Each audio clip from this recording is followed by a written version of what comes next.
सभी विद्यार्थियों का फिर से स्वागत है। पिछली कक्षा में CFSE पर हमारी बात हो चुकी है। क्रिस्टल फील्ड स्प्लिटिंग एनर्जी को कैसे कैलकुलेट किया जाता है, इस पर बेटा हमने बात कर ली है। और आज एक लास्ट टॉपिक कोऑर्डिनेशन केमिस्ट्री से रिलेटेड हमारा थोड़ा सा रह गया है, उस पर जल्दी से बात कर लेते हैं। छोटा सा टॉपिक है, आप आराम से इसको समझ सकते हैं। देखिए, बहुत पहले से हम बात करते आ रहे हैं कि संकुल का निर्माण केंद्रीय धातु परमाणु या आयन और लिगेंड के मध्य बॉन्डिंग से हो रहा है।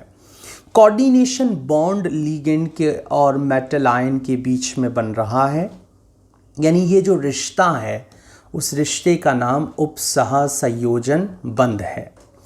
और जो रिश्ते से बंधे हुए दो लोग हैं उनका नाम है केंद्रीय धातु आयन, दूसरा है लिगेंड।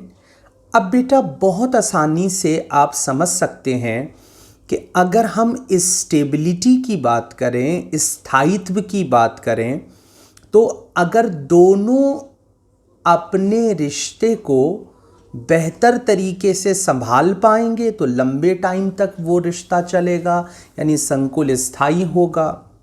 लेकिन अगर हम यही बात करें कि अगर जो रिक्वायरमेंट ऑफ रिलेशन है या रिश्तों की जो ज़रूरत है अगर वो नहीं निभा पा रहे हैं, मेटल को electron available vacant orbital available कराना है, रिक्त कक्षक अवेलेबल कराना है, जबकि लिगेंड को इलेक्ट्रॉन्स देना है, तो इलेक्ट्रॉन्स जितना जल्दी लिगेंड देगा या मेटल आयन जितना जल्दी जो है वैकेंट ऑर्बिटल्स अवेलेबल कराएगा, तो ये बॉन्डिंग ज़्यादा बेहतर तरीके से हो पाएगी, ज़्यादा अच्छे तरीके से हो पाएगी।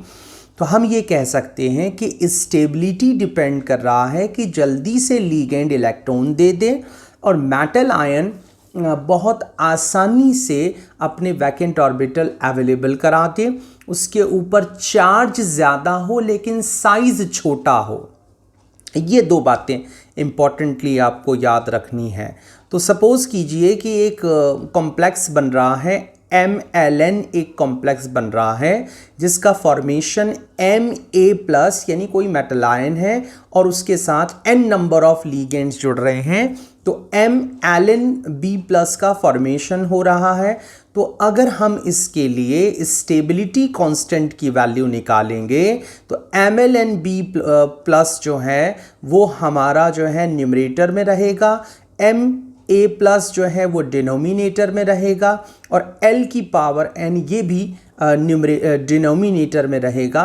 तो अगर हम ये कहते हैं कि Ks के सामने, क्योंकि ये मेटल लिगेंड कॉम्प्लेक्स ये डायरेक्टली प्रोपोर्शनल है, इसका मतलब जितना ज़्यादा K की वैल्यू हमें जो है मिलेगी उतना ज़्यादा स्थायित्व होगा, क्योंकि Ks के बिल्कुल सामने प्रोपोर्शनल साइड के अंदर MlN आ रहा है ना। तो जितना ज़्यादा हमारे पास में स्टेबिलिटी कांस्टेंट की वैल्यू होगी उसकी स्टेबिलिटी उतनी ही ज़्यादा होगी। यानी अगर हमारे पास में देखिएगा कि जब सिल्वर और अमोनिया ये कॉम्प्लेक्स बना रहे हैं AgNH3 और साइनाइड के साथ में भी सेम कॉम्प्लेक्स बन रहा है AgCN2-। अब इसके लिए Ks की वैल्यू आ रही है 1.6 × 10⁷ और नीचे वाले के लिए आ रही है 5.4 × 10⁸18। तो ऑब्वियसली हम ये कहेंगे कि जो साइनाइड वाला कॉम्प्लेक्स है that will be more stable with compare to ammonia complex of silver. इसी तरीके से कॉपर जब अमोनिया के साथ रिएक्शन कर रहा है तो यहाँ पर जो कॉम्प्लेक्स बन रहा है उसकी स्टेबिलिटी कांस्टेंट की वैल्यू 4.5 × 10⁻21 आ रही है। लेकिन अगर हम बात करें साइनाइड के साथ में तो ये वैल्यू कितनी आ रही है, 2 × 10⁻27 आ रही है। तो यहाँ भी हम देख सकते हैं कि साइनाइड का जो कॉम्प्लेक्स होगा that will be more stable with compare to ammonia complex of copper.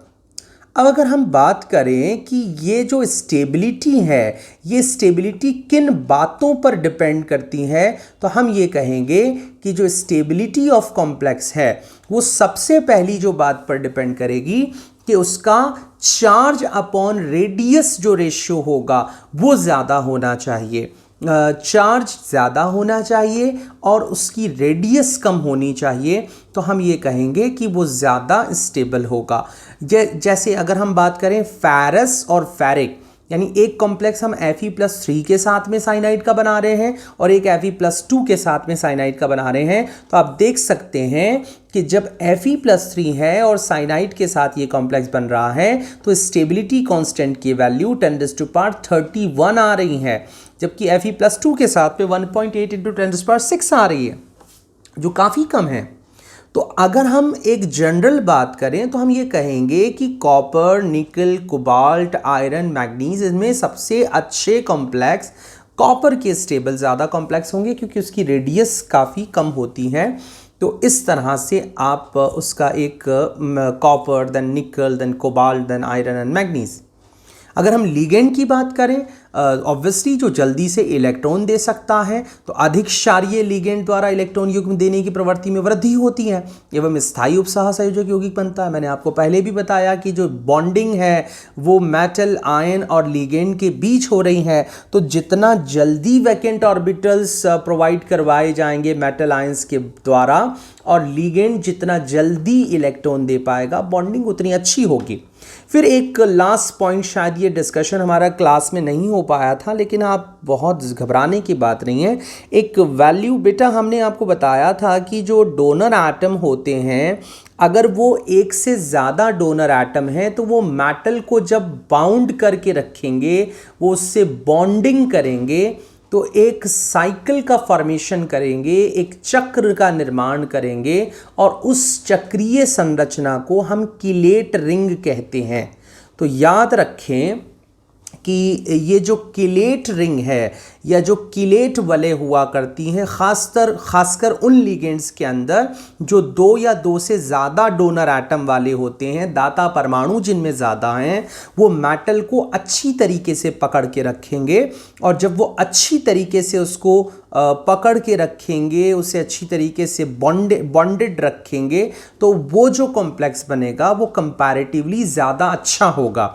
यानी मेरा कहने का मतलब ये है कि अगर आप एक कॉम्प्लेक्स अमोनिया के साथ बनाएं और एक कॉम्प्लेक्स आप इथेन 1,2 डाइअमाइन के साथ बनाएं, तो ऑब्वियसली इथेन 1,2 डाइअमाइन जो होगा उसमें क्योंकि डोनर एटम 2 हैं, तो वो ज़्यादा अच्छे तरीके से मेटल आयन को बाउंड करके रखेंगे बजाय अमोनिया के, क्योंकि अमोनिया मोनोडेंटेट लिगेंड है, एकल दंतुक लिगेंड हुआ करता है। तो संकुल के लिए बेसिकली आपको एग्जाम पॉइंट ऑफ व्यू से ये याद रखना है कि लिगेंड जल्दी से इलेक्ट्रॉन दे, कोई साइकिल बन जाए या उनके पास में चार्ज ज़्यादा हो, रेडियस छोटी हो, तो वो ज़्यादा स्टेबल होगा और जिसका स्टेबिलिटी कांस्टेंट की वैल्यू ज़्यादा होगी वो कॉम्प्लेक्स कंपैरेटिवली ज़्यादा स्टेबल होगा, जिसे हम कह सकते हैं ऊष्मागतिकीय तौर पर उसकी स्टेबिलिटी दूसरे के कंपैरिजन में ज़्यादा होगी। Thank you for watching the video.